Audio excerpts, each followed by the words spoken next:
ഞങ്ങളുടെ ഒരു പരമ്പര എന്ന് പറയുന്നത് അഗസ്ത്യ പാരമ്പര്യത്തിലുള്ളൊരു പരമ്പരയാണ്. ഒരുപാട് ആളുകളാണ് നിറച്ച്, നമുക്ക് അകത്തേക്ക് കയറി വരാൻ കഴിയില്ല. ആളുകൾ ഇങ്ങനെ തട്ടി മാറ്റി കയറി വരണം. ഞാൻ പല ആളുകളോടും ചോദിച്ചു എവിടെ നിന്നാണ് വരുന്നത്. എറണാകുളത്ത് എന്തായിരുന്നു പ്രശ്നം? ടെന്നീസിൽ പോയായിരുന്നു. എങ്ങനെയുണ്ട്? കുറവുണ്ട്. സെക്കൻഡ് വിസിറ്റ് ആണ് ആക്ച്വലി. കമ്പാരിറ്റീവ്ലി കുറവുണ്ട്. 10 ദിവസമായിട്ടുള്ളൂ ട്രീറ്റ്മെന്റ്. കമ്പാരിറ്റീവ്ലി കുഴപ്പമില്ല. ഓപ്പറേഷനാണ് ഇതിന് സൊല്യൂഷൻ. അലോപ്പതിയിൽ ഇതിനത് ആവശ്യമില്ല. നടക്കാൻ പറ്റാതെ വന്ന ആദ്യമേ നടക്കാനും കൈയും കാലൊക്കെ ഭയങ്കര വേദന, നടുവിന് വേദന, നടുവ് തെന്നി റോട്ടിൽ വീഴുകയൊക്കെ ചെയ്തു. കുറവുണ്ട്. ഇതിപ്പോൾ 3ാമത്തെ മാസം 4ാമത്തെ மாதம். ஆஸ்பத்திரிக்கு போனேன், ரெடி ஆகலை. நான் நல்லா பக்கம் பார்த்து போட்டேன், ஒன்றும் முடியல. வந்தங்காட்டி நேற்று மாதம் வந்துட்டு போனதுக்கு இந்த மாதம் பரவாயில்லைங்க, வாக்கு റൂട്ട്സ് നടக்கிறேன். ரொம்ப நல்லா இருக்கு. അത്ഭുതം എന്ന് എന്നെ സംബന്ധിച്ച അത്ഭുതമല്ല, കാരണം ഞാൻ ശാസ്ത്രം പഠിച്ച ആളാണ്, അല്ലെങ്കിൽ എനിക്കിതൊക്കെ അറിയാം. നേരത്തെ പറഞ്ഞു മർമ്മ ചികിത്സ എന്ന് പറയുന്ന സാധനത്തിലൂടെ വളരെ പെട്ടെന്ന് സുഖപ്പെടുത്താൻ പറ്റും. എന്നാൽ ആയുർവേദത്തിൽ മർമ്മത്തിനെ കുറിച്ച് പറയുന്നുണ്ട്. ഒരു 107 മർമ്മത്തിനെ കുറിച്ച് എത്രയൊക്കെ ശാസ്ത്രം പറഞ്ഞാലും ഇപ്പം നമ്മൾ പറയൂലേ, റോക്കറ്റ് വിടുന്നതിന് കൊണ്ട് എന്തിനാ പൂജിക്കുന്നതെന്ന് ചോദിച്ച പോലെയാണ് പല സാധനങ്ങൾ. ഡയബറ്റീസ് വന്ന് കുറേ കാലം ഡയബറ്റീസ് വന്ന് കൺട്രോളില്ലാതെ ഭക്ഷണം കഴിച്ച് നമ്മളുടെ നാടികൾക്കൊക്കെ പ്രശ്നം വന്ന് അത് കാരണം ഈ പറഞ്ഞ നടുവിൻ്റെ അവിടുന്ന് താഴേക്ക് കിഴപ്പും തരിപ്പും ഒക്കെ ആൾക്കാരുണ്ട്. ഇത് നടുവേദന എന്ന് പറഞ്ഞ ആൾക്കാർ നടക്കും. ഡയബറ്റീസ് വന്ന് അത് കൺട്രോളില്ലാതെ ഭക്ഷണവും മറ്റു കാര്യങ്ങളൊക്കെ കഴിച്ചിട്ട്.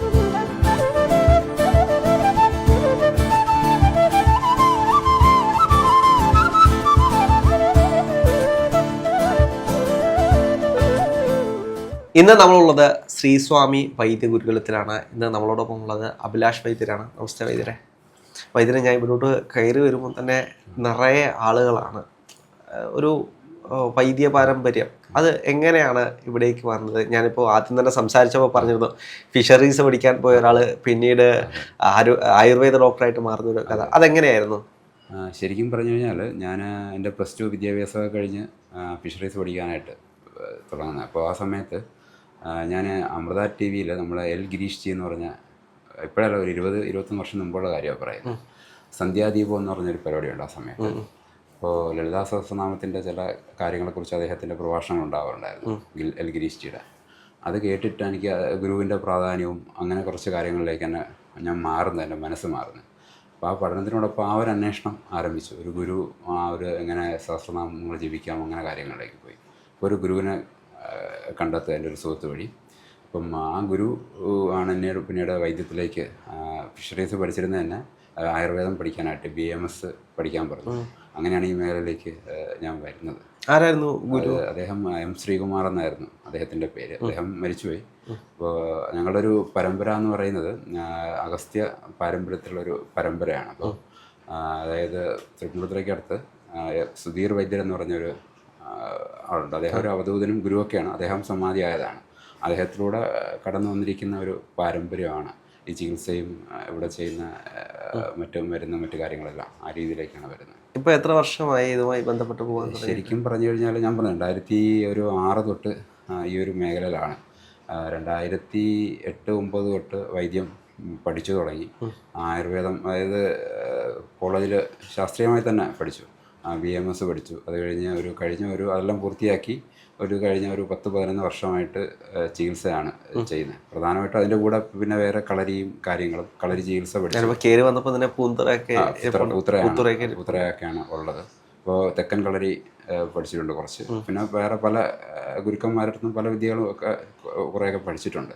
പിന്നെ ചികിത്സയാണ്, കളരി ചികിത്സയാണ് നമ്മൾ ആയുർവേദത്തിനോടൊപ്പം ഇവിടെ ചെയ്യുന്നത്. അപ്പോൾ ഈ മർമ്മ ചികിത്സയാണ്. അപ്പോൾ അതിൻ്റെ ഒരു പ്രത്യേകത എന്ന് പറയുമ്പോൾ വളരെ പെട്ടെന്ന് നമുക്ക് ആൾക്കാർക്ക് സുഖം കൊടുക്കാം, അല്ലെങ്കിൽ ചികിത്സിച്ച് ഭേദമാക്കാൻ പറ്റുന്നു എന്നുള്ളതാണ് അതിൻ്റെ ഒരു പ്രത്യേകത വരുന്നത്. അതാണ് ചെയ്യുന്നത്. പ്രധാനമായിട്ടും ഈ പറഞ്ഞ ഓപ്പറേഷനൊക്കെ പറഞ്ഞിരിക്കുന്ന കേസുകളാണ് ഞങ്ങളിവിടെ. ഞാനിപ്പോൾ കയറി വരുമ്പോൾ തന്നെ ഒരുപാട് ആളുകളാണ് നിറച്ച്, നമുക്ക് അകത്തേക്ക് കയറി വരാൻ കഴിയില്ല. ആളുകൾ ഇങ്ങനെ തട്ടി മാറ്റി കയറി വരണം. ഞാൻ പല ആളുകളോടും ചോദിച്ചു എന്താണ് പ്രശ്നമെന്നൊക്കെ ചോദിക്കുമ്പോൾ പലർക്കും കൂടുതലും ആശുപത്രികളിൽ നിന്നുമാണ് റെഫർ ചെയ്ത് വിടുന്നത്, ഇത്തരത്തിൽ വരുന്നത്. യഥാർത്ഥത്തിൽ ഈ അങ്ങനെയുള്ള ചികിത്സകളാണോ ഇവിടെ കൂടുതലും നടക്കുന്നത്? അതായത് ഇപ്പോൾ കൈ ഒടുങ്ങിയത്, ഓപ്പറേഷൻ പറഞ്ഞിട്ടുള്ളത്, ഇങ്ങനെയുള്ള ചികിത്സകളാണോ കൂടുതലും? അങ്ങനെ, അതായത് ഒടിവ് ഫ്രാക്ചർ അല്ല, അതായത് പക്ഷേ ലിഗമെൻറ്റ് ഇഞ്ചുറീസ് അല്ലെങ്കിൽ ഡിസ്ക് പ്രൊലാപ്സ് അല്ലെങ്കിൽ തേയ്മാനം എന്ന് പറഞ്ഞിട്ട് സർജറി പറഞ്ഞിരിക്കുന്ന കേസുകളാണ് കൂടുതലും ചികിത്സിക്കുന്നത്. പിന്നെ സ്ട്രോക്ക് പോലത്തെ അസുഖങ്ങൾ, അതായത് ന്യൂറോ ഓർത്തോ രോഗങ്ങൾ നമുക്ക് നമ്മളുടെ മെഡിക്കൽ ഭാഷയിൽ പറയാവുന്ന രോഗങ്ങളാണ് പ്രധാനമായിട്ടും ചികിത്സിക്കുന്നത്. അത് പറഞ്ഞു വിട്ട് ഹോസ്പിറ്റലിൽ നിന്ന് റെഫർ ചെയ്യുന്നുണ്ടാവും, അല്ലെങ്കിൽ ഡോക്ടേഴ്സ് വിടുന്നവർ തന്നെ ഉണ്ട്. എല്ലാ ഡോക്ടേഴ്സും, അത് പിന്നെ മക്കളൊക്കെ ഡോക്ടർമാരായിട്ടുള്ള ആൾക്കാരൊക്കെ വരാറുണ്ട്. പല രീതിയിലുള്ള ആൾക്കാരും ചികിത്സയ്ക്ക് പറഞ്ഞു വിടുകയും വരാറൊക്കെ ഉണ്ട്. ആയുർവേദത്തിൽ ഇതിന് പൂർണ്ണ ഫലം കിട്ടുമോ? ആയുർവേദത്തിൽ പൂർണ്ണ ഫലം കിട്ടും. അതായത് നമ്മൾ ഇതിൻ്റെ ഒരു കുഴപ്പമെന്ന് വെച്ചാൽ പലപ്പോഴും ഇതൊരു ചികിത്സിച്ച് വഷളായിട്ടായിരിക്കും നമ്മുടെ അടുത്തേക്ക് വരുന്ന. ഒരു സ്റ്റേജൊക്കെ കഴിഞ്ഞ് ഇനി മാറത്തില്ല. കാരണം എപ്പോഴും അതൊരു കുഴപ്പമൊന്നുമല്ല. ഇപ്പോൾ ഈ കാലഘട്ടത്ത് അങ്ങനെയാണല്ലോ. നമ്മൾ ആദ്യം ഒരു രോഗം വരുമ്പോൾ അല്ലെങ്കിൽ നമുക്ക് നടക്കാൻ പറ്റുന്നില്ല, നമ്മൾ അടുത്തൊരു അലോപ്പതി ഡോക്ടറെ ആയിരിക്കും കാണാൻ പോകുന്നത്. അപ്പോൾ അയാൾ കൂടുതൽ ഹയർ ഇതിലേക്ക് റെഫർ ചെയ്യും, ഏറ്റവും നല്ല ഹോസ്പിറ്റലിലേക്ക്. അവിടെയൊക്കെ പോയിട്ട് സർജറി പറയുന്നൊരവസ്ഥ ഒരു സ്റ്റേജിലേക്ക് വരും. ഇനി വേറെ ചികിത്സയൊന്നും ഇല്ല എന്ന് പറയുന്നൊരവസ്ഥയിലേക്ക് വരും. അപ്പോഴത്തേക്ക് വേറൊരു അന്വേഷണമായിട്ട് അവർ ഇറങ്ങും. ഇതെങ്ങനെ സർജറി കൂടാതെ സുഖപ്പെടാം, അല്ലെങ്കിൽ രോഗത്തിന് ചികിത്സയില്ലേ എന്ന് അന്വേഷിച്ച് വരുമ്പോഴൊക്കെ ആയിരിക്കും ഇവിടെയൊക്കെ എത്തുന്നത്. അപ്പോൾ അതാണൊരു കുഴപ്പം വരുന്നത്. ഒരു തുടക്കത്തിലേക്കാണെങ്കിൽ പൂർണ്ണമായിട്ടും സുഖപ്പെടാം. എന്നിരുന്നാലും ഇവിടെ വരുന്നതിൽ ഒരു 80-90% ആൾക്കാരെ നമ്മൾ സുഖപ്പെടുത്തി തന്നെയാണ് വിടാറ്. പിന്നെ പറ്റില്ലെങ്കിൽ നമ്മൾ നേരത്തെ പറയും, ഇത് നമുക്ക് ചികിത്സയല്ലേ, ഒരു കള്ളത്തരം കാണിക്കാൻ പാടില്ലെന്നാണ്, പറ്റില്ലെന്നാണ് പറയും. എനിക്കൊന്നു ഇവിടെ ഞാൻ വന്നപ്പോൾ തന്നെ ഒരുപാട് അമ്മമാരും അല്ലെങ്കിൽ അച്ഛന്മാരും ഒക്കെയാണ്. അവർക്ക് കൂടുതലും ഈ സന്ധിവേദന, അത്തരത്തിലുള്ള വേദനയുമായിട്ട് വരുന്ന ആളുകളാണ്. യഥാർത്ഥത്തിൽ ഇപ്പോൾ ആയുർവേദം തന്നെ ഒരു അത്ഭുതമായിട്ടാണ് പലപ്പോഴും പലരും കാണുന്നത്. കാരണം എവിടെ ചെന്ന് കഴിഞ്ഞാലും ചികിത്സിക്കാൻ കഴിയാതെ ചിലപ്പോൾ അത്ഭുതകരമായിട്ട് ആയുർവേദത്തിലൂടെ മാറുന്ന നമ്മൾ കണ്ടിട്ടുണ്ട്. അങ്ങനെ ഒരു ആയുർവേദം ഒരു അത്ഭുതമാണ് എന്ന് വിശ്വസിക്കുന്നു. അല്ലെങ്കിൽ കാരണം ഇതിൻ്റെ ഒരു വിധാനം തന്നെ വ്യത്യസ്തമാണ്. ഹോസ്പിറ്റലിൽ പോയി കഴിഞ്ഞാൽ നമ്മൾ ഡോക്ടറെ കാണിക്കുന്നു, മരുന്ന് കഴിക്കുന്നു, പോകുന്നു. പക്ഷെ ഇത് അങ്ങനെയല്ലല്ലോ. പഥ്യമുണ്ട്, പിന്നെ വേറെ കുറച്ച് അതിൻ്റെ ചിട്ടവട്ടങ്ങളിലൂടെ കടന്നു പോയെങ്കിൽ മാത്രമേ അത് കൊണ്ടുപോകാൻ കഴിയൂ. അത് എങ്ങനെയാണത്? ആയുർവേദം ശരിക്കും അത്ഭുതമാണ് എന്ന് പറയുന്നത് ഒരു ശാസ്ത്രമാണ്. നമ്മളുടെ ഋഷിമാർ എഴുതി വെച്ചിരിക്കുന്ന, അല്ലെങ്കിൽ നമ്മളെ ഗുരുക്കന്മാർ ഓരോ കാലഘട്ടത്തും കടഞ്ഞെടുത്ത അവരുടെ അറിവുകൾ തന്നെയാണ് ഇതിനകത്തുള്ളത്. അത്ഭുതമെന്ന് അല്ലെങ്കിൽ ഇതിനൊരു സയൻസ് ഇല്ല എന്നാണ് പൊതുവെ, ഇതിൻ്റെ പിന്നിലൊരു ശാസ്ത്രമില്ല എന്നുള്ളത് പൊതുവേ ഉള്ള ഒരു ആരോപണമാണ് എപ്പോഴും വരുന്നത്. അത് കുറേയൊക്കെ ഇതിൻ്റെ പല കാര്യങ്ങളും നഷ്ടപ്പെട്ടു പോയിട്ടുണ്ട്. പല അധിനിവേശങ്ങൾ കാരണം, അല്ലെങ്കിൽ മറ്റു മതങ്ങളുടെ അധിനിവേശം, പല ഹിസ്റ്റോറിക്കലായിട്ടുള്ള പല കാര്യങ്ങളുണ്ട് അങ്ങനെ നഷ്ടപ്പെട്ടു പോകാനായിട്ട്. പക്ഷേ ബ്രഹ്മോസ്മൃതോ ആയുഷവേദം, അതായത് ബ്രഹ്മാവ് സ്മരിച്ചെടുത്തു എന്നാണ് പറയപ്പെടുന്നത് തന്നെ ഈ ശാസ്ത്രം തന്നെ. അപ്പോൾ എല്ലാ കാലത്തും ഇതെന്ന് തുടങ്ങിയെന്ന് ശരിക്കും ആർക്കും അറിയാൻ പാടില്ല. ഈ രാജ്യത്ത്, ഈ നാട്ടിൽ പണ്ട് തൊട്ടേ ഈ ശാസ്ത്രം ഇവിടെ നിലനിന്നിരുന്നു. അത്ഭുതം എന്നെ സംബന്ധിച്ച് അത്ഭുതമല്ല. കാരണം ഞാൻ ശാസ്ത്രം പഠിച്ച ആളാണ്, അല്ലെങ്കിൽ എനിക്കിതൊക്കെ അറിയാം. നേരത്തെ പറഞ്ഞ മർമ്മ ചികിത്സ എന്ന് പറയുന്ന സാധനത്തിലൂടെ വളരെ പെട്ടെന്ന് സുഖപ്പെടുത്താൻ പറ്റും. എന്നാൽ ആയുർവേദത്തിൽ മർമ്മത്തിനെ കുറിച്ച് പറയുന്നുണ്ട്. ഒരു 107 മർമ്മത്തിനെ കുറിച്ച് ആചാര്യ ശുശ്രുതൻ പറയുന്നുണ്ട്. പലപ്പോഴും ഇതിൻ്റെ പ്രാക്ടിക്കൽ നോളജ് ഉള്ളവർ കുറവാണ് എന്നുള്ളതാണ്. പിന്നെ വേറൊരു കാര്യം, അത്ഭുതം അല്ല എന്ന് പറയുമ്പോഴും ഇപ്പം ചില രോഗികൾ ഇപ്പോൾ ഇനി ഒരിക്കലും സുഖപ്പെടില്ല എന്ന് കരുതുന്ന പല രോഗങ്ങളും സുഖപ്പെട്ടു പോകുന്നുണ്ട്. എന്നാൽ വളരെ സിമ്പിളായിട്ടോ ചില ആൾക്കാരുടെ രോഗം മാറ്റാനും പറ്റുന്നില്ല. അപ്പോൾ ഇതിനൊക്കെ നമ്മൾ എത്ര ശാസ്ത്രം പറഞ്ഞാലും വേറെന്തോ ഒരു സാധനം ഇതിൻ്റെ ഇടയിൽ പ്രവർത്തിക്കുന്നുണ്ട്. അതില്ല എന്ന് പറയാൻ പറ്റത്തില്ല. ഈ ആയുർവേദം നോക്കുന്ന ആളുകൾ, ഞാൻ കൂടുതലും ഇങ്ങനെയുള്ള ആളുകളോട് സംസാരിച്ച സമയത്ത് ഇവരെല്ലാം പറയുന്നത് ഇതിനകത്ത് ഈ കർമ്മബലങ്ങൾ ഇതിനകത്ത് ഇടപെടും എന്നൊക്കെ പറഞ്ഞിരുന്നു. അങ്ങനെയൊക്കെ വിശ്വസിക്കുന്നുണ്ടോ? അത് വിശ്വസിക്കുന്നുണ്ടോ എന്ന് ചോദിച്ചാൽ നമ്മൾ ആചാര്യന്മാർ പറഞ്ഞിട്ടുണ്ട്, കർമ്മഫലം ഉണ്ടാകുമെന്ന് തന്നെ പറഞ്ഞിട്ടുണ്ട്. അപ്പം ആയുർവേദത്തിൽ തന്നെ ദൈവവ്യാപാശ്രയ ചികിത്സ എന്ന് പറഞ്ഞൊരു ചികിത്സാ രീതിയെക്കുറിച്ച് പറയുന്നുണ്ട്. യുക്തിവ്യാപാശ്രയം എന്ന് പറഞ്ഞൊരു ചികിത്സാ രീതിയുണ്ട്. അതാണ് സാധാരണ നമ്മളൊരു രോഗി വരുമ്പോൾ ഞാൻ പരിശോധിക്കുന്നു, ശാസ്ത്രത്തിൻ്റെ അടിസ്ഥാനത്തിൽ കണ്ടെത്തി ഇന്ന രോഗമാണ്, ഇന്ന മരുന്ന് ആ രോഗത്തിന് കൊടുക്കുന്നത്. പക്ഷേ ദൈവവ്യാപാശ്രയം എന്ന് പറയുമ്പോൾ ആചാര്യന്മാർ തന്നെ പറഞ്ഞിട്ടുണ്ട്, ചില രോഗങ്ങൾ മാറണമെങ്കിൽ അമ്പലത്തിൽ പോ, അല്ലെങ്കിൽ മറ്റേ നൂല് ജപിച്ച് കെട്ട്, അല്ലെങ്കിൽ ഭസ്മം തൊടുക, അങ്ങനെ ചെയ്യാൻ മന്ത്രങ്ങളും ഒക്കെ ഉപയോഗിച്ചിട്ടുള്ള ചികിത്സ, അല്ലെങ്കിൽ രത്നങ്ങൾ ധരിക്കുന്നതിനെ കുറിച്ചുള്ള ചികിത്സ, ഇതൊക്കെ ആചാര്യന്മാർ പറഞ്ഞിട്ടുണ്ട്.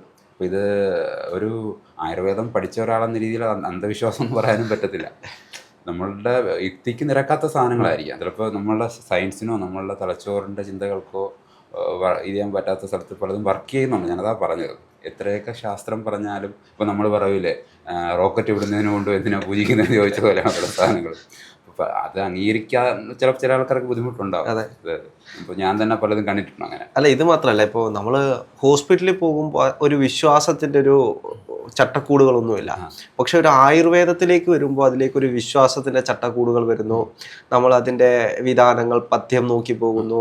അതിൻ്റെ കൂടെ തന്നെ പ്രാർത്ഥന കാര്യങ്ങൾ അങ്ങനെ പോകുമ്പോൾ അതൊരു ചട്ടക്കൂടിലേക്ക് ഒതുക്കപ്പെടുന്നു എന്ന് നമുക്ക് പലപ്പോഴും തോന്നുന്നു. അതുകൊണ്ട് പല ആളുകളും, അത് പുറത്തു നിന്ന് നോക്കുന്ന ആളുകളെല്ലാം ഇതെന്തോ ഒരു മോശപ്പെട്ട സാധനമാണ്, അതുകൊണ്ട് ഇതിനകത്ത് ചെന്ന് കഴിഞ്ഞാൽ ഈ പ്രാർത്ഥനയും മറ്റു കാര്യങ്ങളേ ഉള്ളൂ, പ്രാർത്ഥന കൊണ്ട് അത്ഭുതകരമായിട്ട് മാറ്റുന്നു, അങ്ങനെ ഒരു തോന്നലിലേക്ക് പലരും എത്തിപ്പെടുന്നുണ്ട് ചില സമയങ്ങളിൽ. അത് എന്താണെന്ന് വെച്ച് കഴിഞ്ഞാൽ ഇപ്പം നമ്മളുടെ രോഗം അടിസ്ഥാനപരമായിട്ട് മിക്കവാറും ഏത് രോഗം വന്നാലും നമ്മുടെ ശരീരത്തിലെ നീര് എന്ന് പറയുന്ന സാധനമുണ്ട്. അപ്പോൾ എന്തുകൊണ്ട് നീര് വരാനുള്ള കാരണങ്ങൾ പരിശോധിച്ച് കഴിഞ്ഞാൽ എല്ലാ രോഗത്തിനും ഇന്ന് നമ്മളൊന്ന് വെറുതെ ഗൂഗിൾ എടുത്തിട്ട് സെർച്ച് ചെയ്ത് നോക്കിയാൽ മതി, സ്ട്രെസ് ഒരു ഫാക്ടറായിട്ട് പറയുന്നുണ്ട്. എല്ലാ രോഗത്തിനും, ഒരുമാതിരിപ്പെട്ട എല്ലാ രോഗത്തിനും സ്ട്രെസ് ഒരു ഫാക്ടർ തന്നെയാണ്. അപ്പോൾ സ്ട്രെസ് എവിടെ നിന്ന് വരുന്നത്? മനസ്സിൽ നിന്നാണ് വരുന്നത്. അപ്പോൾ സ്ട്രെസ് ഉണ്ടാകുമ്പോൾ നമ്മുടെ ശരീരത്തിലെ ഹോർമോൺസ് വ്യത്യസ്തമായിട്ട് രീതിയിൽ പ്രതികരിക്കാൻ തുടങ്ങും. അതിൻ്റെ ഭാഗമായിട്ട് പല രോഗങ്ങൾ വരുന്നത്. അപ്പോൾ പ്രാർത്ഥനയിലൂടെ അല്ലെങ്കിൽ യോഗ ചെയ്യുന്നതിലൂടെ അല്ലെങ്കിൽ പല ഇതിലൂടെ നമ്മൾ മനസ്സിനെ നിയന്ത്രിക്കാൻ പറ്റും. ഇന്നീ കാലഘട്ടത്തിൽ സ്ട്രെസ് ഇല്ലാത്ത ആൾക്കാരുമില്ല. എല്ലാവർക്കും നാളെ ഓർത്ത് പേടിയാണ്. എൻ്റെ ജീവിതത്തിൽ എന്ത് സംഭവിക്കുന്ന നാളെ, അല്ലെങ്കിൽ എൻ്റെ മകൻ എന്ത് സംഭവിക്കും, എൻ്റെ ഭർത്താവിന്. ഇവിടെ ഞാൻ ഒരുപാട് കഴിഞ്ഞ ഒരു 10-11 വർഷമായിട്ട് ഞാൻ ഏകദേശം 1,00,000 കൂടുതൽ ആൾക്കാരെ കണ്ടിട്ടുണ്ട്. അതിൽ നിന്ന് മനസ്സിലാക്കാൻ പറ്റുന്ന എല്ലാവർക്കും വലിയൊരു സംഖ്യയാണ്. എല്ലാവർക്കും ഒരുമാതിരിപ്പെട്ട എല്ലാ മനുഷ്യന്മാർക്കും ടെൻഷനാണ് അവരുടെ ജീവിതത്തെ ഓർത്തിട്ട്. നമുക്കുണ്ടാവും, ഇല്ല എന്ന് പറയാൻ പറ്റില്ല, എല്ലാവർക്കും പ്രശ്നങ്ങളുണ്ട് ജീവിതത്തിൽ. അപ്പോൾ ഈ പ്രശ്നങ്ങൾ രോഗം വരാനൊരു കാരണം തന്നെയാണ്. അപ്പോൾ അതിൽ നിന്ന് നമ്മുടെ മനസ്സിനെ ബലപ്പെടുത്താനായിട്ട് ഈ പ്രാർത്ഥനകളൊക്കെ സഹായിക്കുന്നുണ്ട്. ഞാൻ തന്നെ അകത്തേക്ക് കയറി വന്നപ്പോൾ ഞാൻ മനസ്സിൽ കുറിച്ചത് അതാണ്. ഇത്രയും രോഗികൾ, ഒരു 100-150 പേര് വെളിയിൽ പോകുന്നുണ്ട്, ആളുകൾ വന്നുകൊണ്ടിരിക്കുകയാണ്. അപ്പോൾ വൈദ്യർക്ക് തന്നെ ടെൻഷനായിരിക്കും അടുത്ത രോഗികൾ വരുന്നത്. അത് ഇതിനൊരു കാര്യം എന്ന് വെച്ച് കഴിഞ്ഞാൽ ഇതിനൊരു ആൾട്ടർനേറ്റീവ്, അതായത് നമ്മളുടെ മെയിൻ സ്ട്രീം മെഡിസിന് പകരമായിട്ടുള്ളൊരു ഇതിനെയാണ് ആയുർവേദത്തിനോ അല്ലെങ്കിൽ മറ്റ് ചികിത്സാ രീതി, അവിടെയാണ് കുഴപ്പം വരുന്നത്. അതുകൊണ്ടാണ് ഇതൊരു അന്ധവിശ്വാസമായിട്ടോ ഇതിന് പിന്നെ ഈ സയൻസിൻ്റെ ബാക്കപ്പ് ഇല്ല എന്നുള്ളതാണ് ഒരു പ്രശ്നം വരുന്നത്. ഇതിൻ്റെ രീതികൾ മൊത്തത്തിൽ വേറെയാണ്. അതുമായിട്ട് കമ്പയർ ചെയ്തിട്ട് ഇതിനെ രണ്ടിനെയും കൂടെ ഒരു ഇതിൽ തുലാസിൽ വെച്ചിട്ട് നമുക്ക് കളക്കാനേ പറ്റത്തില്ല. രണ്ട് രീതി തന്നെയാണ് കാണേണ്ടത്. ശാസ്ത്രം കുറച്ചുകൂടെ ഈ ആയുർവേദത്തെ പഠിക്കണമെന്ന് തോന്നിയിട്ടുണ്ടോ? ശാസ്ത്രം കുറച്ചുകൂടെ പഠിക്കുന്നത് നല്ലതായിരിക്കും ശരിക്കും. പക്ഷേ എത്രത്തോളം പഠിച്ചാലും പൂർണ്ണമായിട്ടും ഇതിൻ്റെ ഒരു സത്ത ഉൾക്കൊള്ളാൻ കഴിയത്തില്ല. കാരണം ഇതിൻ്റെ പുറകിൽ എന്തൊക്കെ പറഞ്ഞാലും ഒരു സ്പിരിച്വൽ എലമെൻറ്റ് കിടപ്പുണ്ട്. ആ സ്പിരിച്വൽ എലമെൻറ്റിലേക്ക് എത്താനായിട്ട് ഒരിക്കലും പൂർണ്ണമായിട്ട് ശാസ്ത്രത്തിന് കഴിയത്തില്ല. നമ്മൾ മനസ്സ് എവിടെയാണെന്ന് അന്വേഷിച്ച് പോയി കഴിഞ്ഞാൽ എന്തൊത്തരമായിരിക്കും കിട്ടുക എന്ന് പറഞ്ഞതുപോലെയാണ്.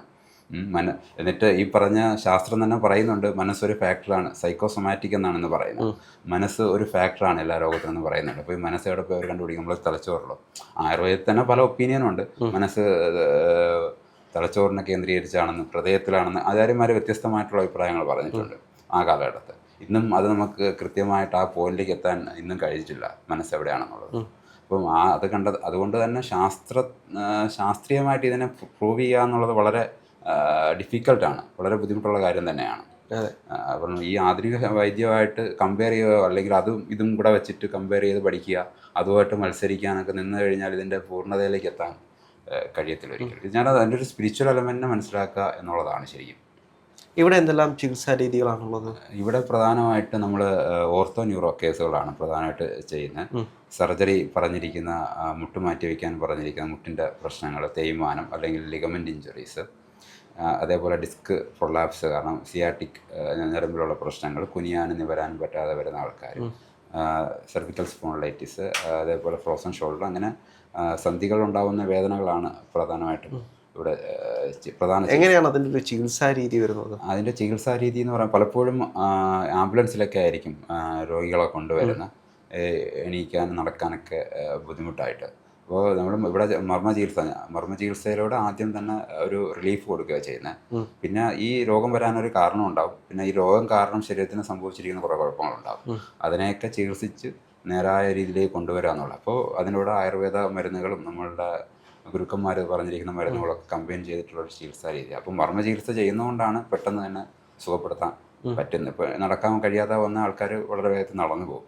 അപ്പം അങ്ങനെയാണ് ഒരു ചികിത്സ. അതിനൊരു ചില ആൾക്കാർക്ക് വന്ന് തന്നെ സുഖപ്പെട്ടു പോകുന്ന ആൾക്കാരുണ്ട്. ചില ആൾക്കാർ 1, 2, 3 മാസം മരുന്ന് കഴിക്കുക. ചില ആൾക്കാർക്ക് ഇവിടെ താമസിച്ചിട്ടുള്ള ചികിത്സാ രീതികൾ ഒക്കെയാണ് ചെയ്യുന്നത്. അങ്ങനെയാണ് വരുന്നത്. സമയം ഒരുപാട് എടുക്കും ഈ ആയുർവേദത്തിൽ നമ്മൾ ചികിത്സ തുടങ്ങി അത് ഈ പറഞ്ഞ പഥ്യം നമ്മൾ ആദ്യം സംസാരിച്ചത് വിട്ടുപോയ ഒരു കാര്യമാണ്. പഥ്യം ഒരു പ്രധാന കാര്യം തന്നെയാണ്. കാരണം നമ്മൾ തെറ്റായിട്ടുള്ള രീതിയിലായിരിക്കും നടന്നിരുന്നത്. നേരായ വഴിയിലേക്ക് നടക്കുക എന്നുള്ളതാണ് പഥ്യം എന്ന് പറഞ്ഞ ഒരു വാക്കിൻ്റെ അർത്ഥം തന്നെ. അപ്പം കുറേ കാലം ശീലിച്ച തെറ്റായിട്ടുള്ള കാര്യങ്ങൾ മാറി നമ്മൾ ശരിയായിട്ട് നടക്കുന്നതിനാണ് ആ സമയം എടുക്കുന്നത്. യഥാർത്ഥത്തിൽ പഥ്യം എന്ന് പറഞ്ഞാൽ എന്താണ്? അതായത് നമ്മൾ ചികിത്സാ കാലയളവിൽ അനുസരിക്കേണ്ട ചില കാര്യങ്ങൾ, ചില വഴികളിലൂടെയുള്ള യാത്രകളാണ്. ഇപ്പോൾ ചില ആൾക്കാർക്ക് ഈ പറഞ്ഞ പ്രാർത്ഥന ആവശ്യമായിട്ടുള്ളവരുണ്ടാവും. മാനസികമായിട്ട് തകർന്നിട്ട് വരുന്ന ആൾക്കാരുണ്ട് ഒരുപാട്. മുട്ടുവേദനയും നടുവേദനയും ഒരു കാര്യമില്ല, എനിക്ക് മുട്ടുവേദനയും നടുവേദനയും പെട്ടെന്ന് വന്നു. പക്ഷെ അന്വേഷിച്ച് പോയി കഴിഞ്ഞ് കഴിഞ്ഞാൽ അവർക്ക് നല്ല സ്ട്രെസ്സും ഉണ്ടാവും, വീട്ടിലെന്തെങ്കിലും പ്രശ്നമുണ്ടാവും, പല പ്രശ്നങ്ങളും ഉണ്ടാവും. അപ്പം പഥ്യം എന്ന് പറയുമ്പോൾ ഈ മനസ്സിനെ ശരിയാക്കിയെടുക്കുക, ഭക്ഷണം അവർ കഴിച്ചുകൊണ്ടിരിക്കുന്ന ഭക്ഷണ രീതിയിൽ മാറ്റം വരുത്തുക, പിന്നെ ശരീരത്തിനുണ്ടായിരിക്കുന്ന ആ കേടുപാടുകൾ മാറ്റാനായിട്ട് കൊടുക്കുന്ന മരുന്നുകളുണ്ട്.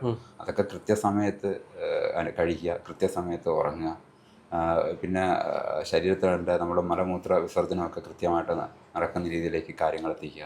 അപ്പോൾ ശരിയായിട്ട് ജീവിക്കുക എന്ന് വേണമെങ്കിൽ നമുക്ക് പറയാം. ഇതിന് ഭക്ഷണ ക്രമീകരണം കൊണ്ടോ? ഞാൻ പലപ്പോഴും കേട്ടിട്ടുണ്ട് നോൺ വെജിറ്റേറിയൻ ഒന്നും കഴിക്കാൻ പാടില്ല എന്നൊക്കെ. അതൊരു തെറ്റായിട്ടുള്ള ഒരു ധാരണയുണ്ട് ഇതിനകത്ത്. ആയുർവേദ മരുന്ന് കഴിക്കുമ്പോൾ പൂർണ്ണമായിട്ട് നോൺ വെജ് ഒഴിവാക്കണം എന്നൊക്കെ ഒരു ചിന്ത ഉണ്ട്. പക്ഷേ ചില രോഗങ്ങൾക്ക് അല്ലെങ്കിൽ ചില ആൾക്കാരുടെ ശാരീരിക കണ്ടീഷൻ അനുസരിച്ച് ഈ പറഞ്ഞ നോൺ വെജ് കൊടുക്കാൻ ആചാര്യന്മാർ പറഞ്ഞിട്ടുണ്ട്. അതനുസരിച്ച് യുക്തിക്കനുസരിച്ച് വൈദ്യന്മാരും ചെയ്യാൻ പറഞ്ഞിട്ടുണ്ട്. അപ്പം ചില ആൾക്കാർക്ക് നോൺ വെജ് കൊടുക്കേണ്ട ആൾക്കാരുണ്ട്. ഈ മസിലുകൾക്ക് ശോഷിച്ച അവസ്ഥയിലുള്ളവർ അല്ലെങ്കിൽ പല കാരണങ്ങൾ, അങ്ങനെയുള്ളവർക്ക് നോൺ വെജ് കഷായത്തിനൂടെ കൊടുക്കാനായിട്ട് കഷായം അല്ലെങ്കിൽ മറ്റു മരുന്ന് കൊടുക്കും, ആയുർവേദ മരുന്നുകളൊപ്പം കൊടുക്കുന്നുണ്ട്. പൂർണ്ണമായിട്ടും നമ്മളെ എനർജി, അതായത് ഒരു പരിധി വരെ ഈ നോൺ വെജൊക്കെ കഴിക്കുമ്പോൾ നമ്മൾ ദഹിക്കാൻ കുറച്ച് ബുദ്ധിമുട്ടാണ് ശരിക്കും. അപ്പോൾ നമ്മൾ എനർജി കൂടുതലായിട്ട് ദഹനേന്ദ്രിയത്തിന് അതിലേക്ക് മാറ്റേണ്ടി വരും. അപ്പോൾ ഇത് നമ്മൾ ഭക്ഷണം ഒന്ന് കുറച്ച് ഈ മരുന്നൊക്കെ കഴിക്കുന്ന സമയത്ത് ശരീരത്തിന് ആ കേടുപാടുകൾ മാറ്റാനായിട്ട് ഊർജ്ജം ഉപയോഗിക്കാൻ പറ്റും. നമ്മളല്ലെങ്കിൽ നമ്മളുടെ ലിവറിനും കിഡ്നിയൊക്കെ ലോഡ് കൂടുതലായിരിക്കും. അത് കുറയ്ക്കാനാണ് ഒന്ന് ഭക്ഷണത്തിലൊക്കെ കൺട്രോൾ ചെയ്തിട്ട്. ഇപ്പോൾ ഈ പറഞ്ഞ നടുവേദനയും മുട്ടുവേദനയായിട്ട് വരുന്നതിൽ കൂടുതൽ ഒരു 80% ആൾക്കാരുടെയും ബോഡി വെയിറ്റൊക്കെ വളരെ കൂടുതലായിരിക്കും. അപ്പം ബോഡി വെയിറ്റ് കുറയ്ക്കുക എന്നുള്ളത് വളരെ ഒരു പ്രധാനപ്പെട്ട കാര്യമാണ്. അത് കുറച്ചാൽ തന്നെ, കാരണം വയറൊക്കെ ചാടി ഇങ്ങനെ ഇരിക്കും, നമ്മളുടെ നട്ടലിനാണ് ലോഡ് മുഴുവൻ വരും. എന്നിട്ട് നമ്മൾ കുനിയുന്നവരെയും ചെയ്ത് അല്ലെങ്കിൽ മറ്റ് ഇത് എക്സസൈസൊക്കെ ചെയ്യുമ്പോൾ നടുവിന് പല പ്രശ്നങ്ങൾ വരും. അതാണ് സംഭവിക്കുന്നത്. ഇതിന് നമ്മൾ ഒഴിവാക്കേണ്ട ഭക്ഷണങ്ങൾ ഏതൊക്കെയാണ്? ഒഴിവാക്കേണ്ട ഭക്ഷണങ്ങളെന്ന് പറയും ഭക്ഷണങ്ങൾ, അതായത് കാർബോഹൈഡ്രേറ്റ് അടങ്ങിയ ഭക്ഷണങ്ങൾ. അതായത് ബോഡി വെയിറ്റൊക്കെ ഉള്ള ആൾക്കാരാണെങ്കിൽ കാർബോഹൈഡ്രേറ്റ് അടങ്ങിയ ഭക്ഷണങ്ങൾ ഒഴിവാക്കുക എന്നുള്ളത്. ഇനി ബോഡി വെയിറ്റ് ഇല്ലെങ്കിലും ഒരു പ്രായമൊക്കെ കഴിഞ്ഞ് കഴിഞ്ഞാൽ കാർബോഹൈഡ്രേറ്റ് കുറയ്ക്കുന്നതാണ് നല്ലത്. കാരണം ഡയബറ്റീസ് പോലത്തുള്ള അസുഖങ്ങൾ വരാൻ വലിയൊരു കാരണം തന്നെ ഇവിടെ കാണുന്നത്. ഞാൻ ഈ ഡയബറ്റിക് ന്യൂറോപ്പതി എന്ന് പറഞ്ഞൊരു അസുഖമുണ്ട്. ഡയബറ്റീസ് വന്ന് കുറേ കാലം ഡയബറ്റീസ് വന്ന് കൺട്രോളില്ലാതെ ഭക്ഷണം കഴിച്ച് നമ്മളുടെ നാഡികൾക്കൊക്കെ പ്രശ്നം വന്ന് അത് കാരണം ഈ പറഞ്ഞ നടുവിൻ്റെ അവിടുന്ന് താഴേക്ക് കിഴപ്പും തരിപ്പും ഒക്കെ ഉള്ള ആൾക്കാരുണ്ട്. ഇത് നടുവേദന എന്ന് പറഞ്ഞ ആൾക്കാർ നടക്കും. ഡയബറ്റീസ് വന്ന് അത് കൺട്രോളില്ലാതെ ഭക്ഷണവും മറ്റു കാര്യങ്ങളൊക്കെ കഴിച്ചിട്ട്.